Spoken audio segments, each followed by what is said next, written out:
Hello and welcome to Retech, and we're going to continue with the David Pleasance story. This is part 4 and it continues with his life and times at Commodore, and it's all centered around his big idea of reinventing the way computers are marketed and how he did it. So let's take a look at David Pleasance and the Batman era.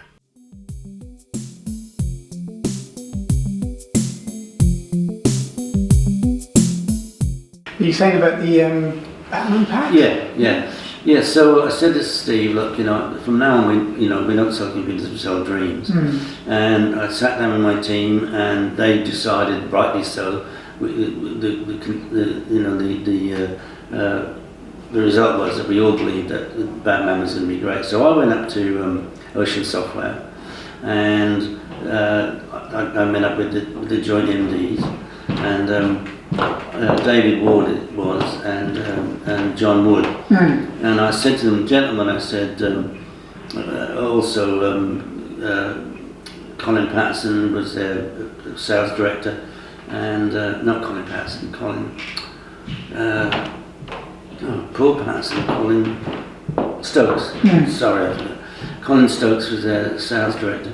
And I said, gentlemen, I'm going to give you this proposal which you'll either have the balls to go with, or you'll send for the men in white coats to drag me away. I actually said that. And they said, what do you want to do? I said, look, I want to produce a pack which features Batman. I said, the fact that there's an Amiga inside is going to be really ancillary, and we hardly even be there. Right? This is Batman the pack. And I said, in order for me to do that, there are things I need. I said, I need you to give me that game for 2 months after it's released, because they estimated it was going to be in September. I want it 2 months exclusively to me. You can't sell it over the counter on its own. 2 months. I said, I want to pay you practically nothing for it, and I only want to commit to 10,000 pieces. Right. So the first thing they said was, send for the men in the white coats, because you must think we're crazy. And I said, and they said, look, they had a discussion. They said, David, we've got a couple of concerns. I said, first of all, we think our dealers are going to be really mad about you having it exclusively for 2 months. And I said, you're right, they will be.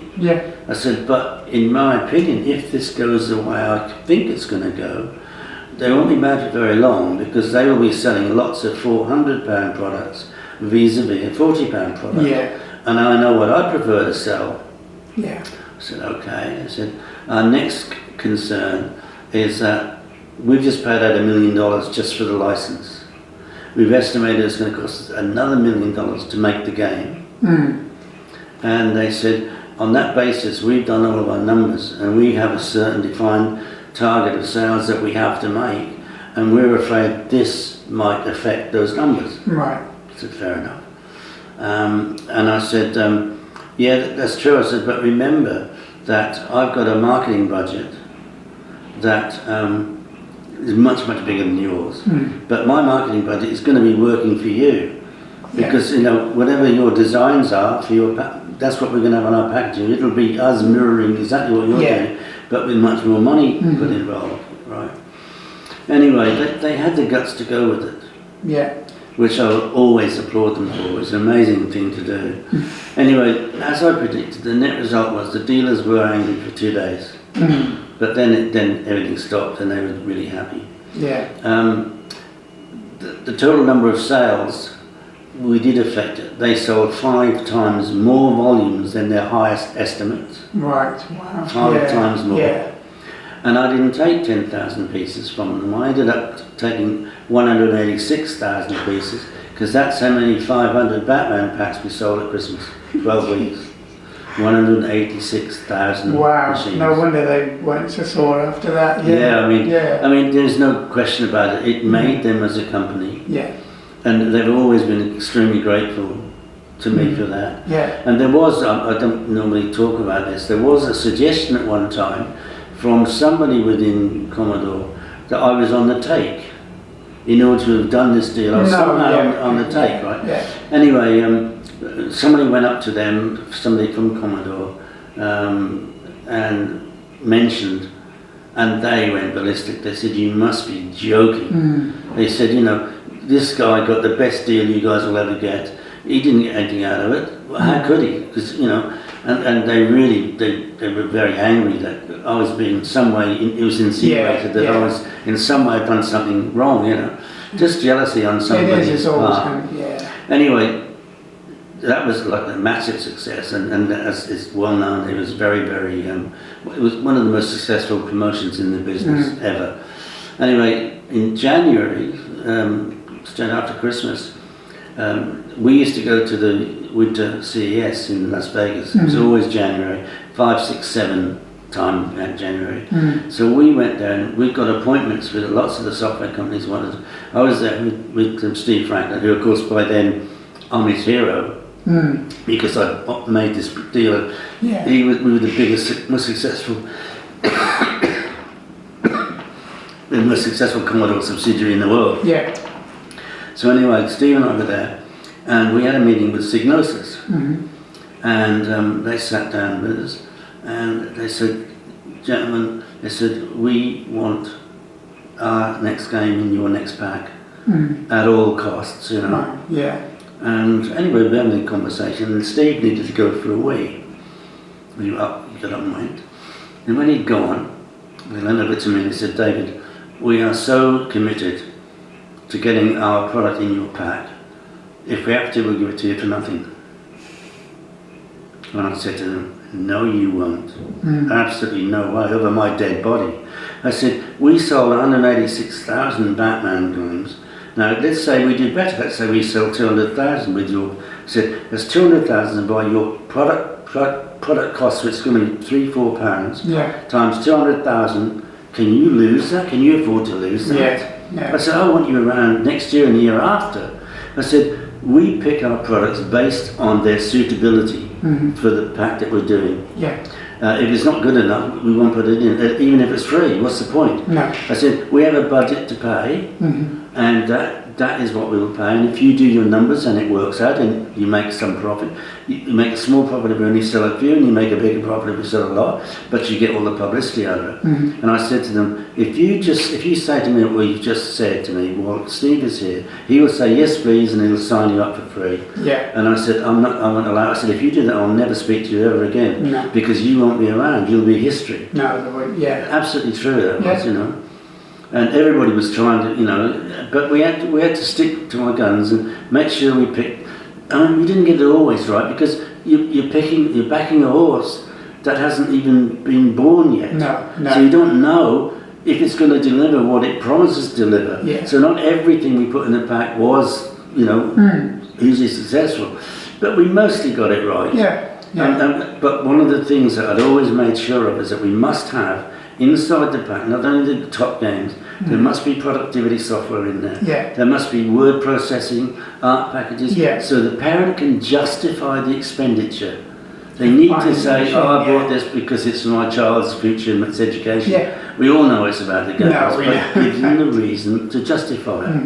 And that was why we were so successful. Plus it saved the Amiga line, really, because before it wasn't selling in the numbers that That's right, The thing I never understand, though, I mean, this to me is like, we proved a marketing concept, Commodore UK, and the numbers that we sold.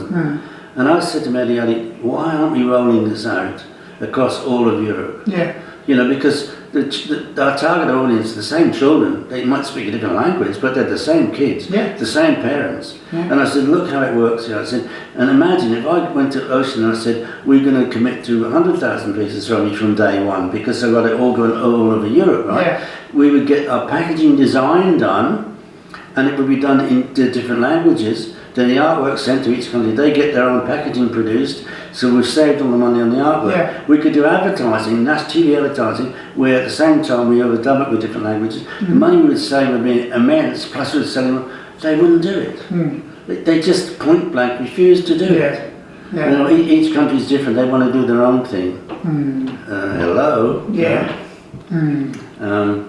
I don't know if your audience know, but around that time, my co-MD was Colin Proudfoot. the super guy, we really hit it off. Because when I was forced back to the UK, I don't know, people don't realise, but when I joined, I got promoted. I applied for the job as general manager of CEL in Switzerland, a group holding company. And my responsibility was to look after all of the countries in the world where we didn't have an office. And I had 35 countries, and I absolutely loved that. I mean, for me, that was like the most incredible job. I got to travel a lot, which I loved, and I got to sell a lot, which I loved, and I interacted with people of different nationalities, which I loved. It was just blissful. Yeah. But not long after, one of the reasons I'd applied for that job, to be honest, was that because Steve Franklin had come in and I'd made him a hero through the Batman pack and everything. And don't get me wrong, he was a terrific guy. Yeah. But he's a young guy and he's doing really, really well. And I thought, well, you know, I'm never going to get into that role because he's going to be around for a long time. Anyway, I was getting. I don't know if you know, there are two types of salespeople. There are hunters and there are farmers. Right. I'm a hunter. I'd like to start blank page, off you go. Start from scratch. Whereas a farmer takes what's and keeps it growing, that sort of thing. But I'm a hunter. So when the job became available for GM, General Manager of CEL, I applied for it. And to be honest, I think I was definitely the best candidate anyway, because I think that, you know, I wasn't going to get any further forward in the UK. Right. And I was happy. But it turned out not long after I'd left Commodore UK, they discovered that Steve had been doing some shonky things. What he'd been doing was we did lots of corporate entertainment. Like we'd take people to Wimbledon, we'd take them to the Prix de l'Arc de Triomphe in France, we'd take them to Derby Day, and, you know, wine and dine and sign and get orders and all of that, you know, all legitimate. It turns out that Steve had a share in all of the companies that we used to do that. So he was making money from spending Commodore's money. And one of the biggest things was that he was a partner. We just appointed a brand new service company to do all Commodore servicing, and he had an interest in that. Now I didn't know any of this, and I think people didn't believe it at first because Steve and I were really close. He never disclosed that to me. In fact, why would he? But anyway, I'd only been in Switzerland a little while, and like someone made I went in my office in New York. Tomorrow, whenever, as soon as you can get here, sat across the desk from me. I didn't know anything about this, and he said to me, right, he said, what do you know about XYZ service company? I said, are they the people that we've just recruited? He said, yeah, what do you know about them? I said, absolutely nothing. Why? Why do you ask? What do you know about this? I said, oh yeah, that's the company that we use for all of our hospitality. Yeah. What do you know about them? I said, all I know is that it's run by a guy called John Shaw. It's his company. And formerly he was commercial director at Chelsea. Right. When we signed up Chelsea, which I wasn't involved in, Steve Franklin was. Yeah. And anyway, Steve had become friends with John Shaw, and then they'd set up this company, but John Shaw set up his company to do all this hospitality. So it turns out he was getting backhanders from everywhere, which you would never have guessed, to be honest with you. No. So anyway, Manny said to me, right, I want you to go back to the UK and take over. And I said, I don't want to do it. And he nearly fell off his chair. He said, look, I know you built it, I know you did it. He said, I said, yeah, I did, but I said, to be honest with you, Manny, I said, I love what I'm doing now. And I said, look, you know, Kelly Sumner. He said, what do you know about Kelly? Kelly used to be my 2IC. And I said, yeah, Kelly would be a good candidate. I said, the only thing you've got to remember about Kelly, I said, is that he's got an ego a mile high. And if he gets into trouble, he won't ask for help. So be aware of that, you know. I said, but he's a really good guy. He knows, because he was a Commodore longer than me. He was like an apprentice engineer almost. Yeah. Anyway, so they gave Kelly the job. And I found out afterwards that as soon as he got the job, he started bad-mouthing me about things that I'd done, which I found really, if you're not man enough to say something at the time, why do it afterwards? It just doesn't make any sense. Yeah. But anyway, I turned it down as MD of Commodore UK because I've got bigger fish to fry. I mean, I was loving. I opened up the market in India, for example. Nobody did. Mehdi Ali being a Pakistani, he didn't want to do any business in India. You can't do that just because you don't like Indians. It's ridiculous, you know. It's crazy, yeah. So I had this open slant, and I could, you know, and I grew the business really, really well, and I loved every minute of it. It couldn't have been better. But then I've been nagging to go to sort out the US, because the US market was in a shambles. There was so little sales going on. Yeah. And there was a number of reasons for that. One of the biggest reasons was, in the days of the Commodore 64's height, in its popularity, in the US they had one customer, Kmart, who decided to use the 64 as a loss leader line. Mm-hmm. So they were selling the 64 at $99, having paid $98 for it. Right, okay. And then selling everybody all the peripherals and the software at full margin. Yeah. Right? Now, of course, if you allow that to happen, nobody else is going to stock it. They're not going to buy it for 98 to sell for 99. So they say, don't want to buy it. And the Commodore salespeople in the US were naive to not even realise that. Oh, we're selling everything we can get, so it doesn't matter. Mm-hmm. So come the time when you want to launch the Amiga product, nobody wants to touch it, because they've screwed them over, you know. And of course, even though it's illegal, you know, you suddenly say to people that are undercutting you, say, oh, I'm sorry, I'm out of stock. That's what you have to do. Mm-hmm. I mean, for example, and I admit it, in the UK we had one problem customer, and that was Toys R Us. Mm-hmm. The managing director there, David Ruerker, his name was, and he'd buy from me and then he'd immediately sell it for below price, which he didn't need to do. No. It makes no sense to me whatsoever. No. You've got a hot product, and, you know. Anyway, so I went to him one day and I said, look, I'll be honest with you, David. I said, I'll suddenly have no product. You know, you don't need to give it away. Anyway, I'll give you my word that we won't. And of course he did it again. Yeah.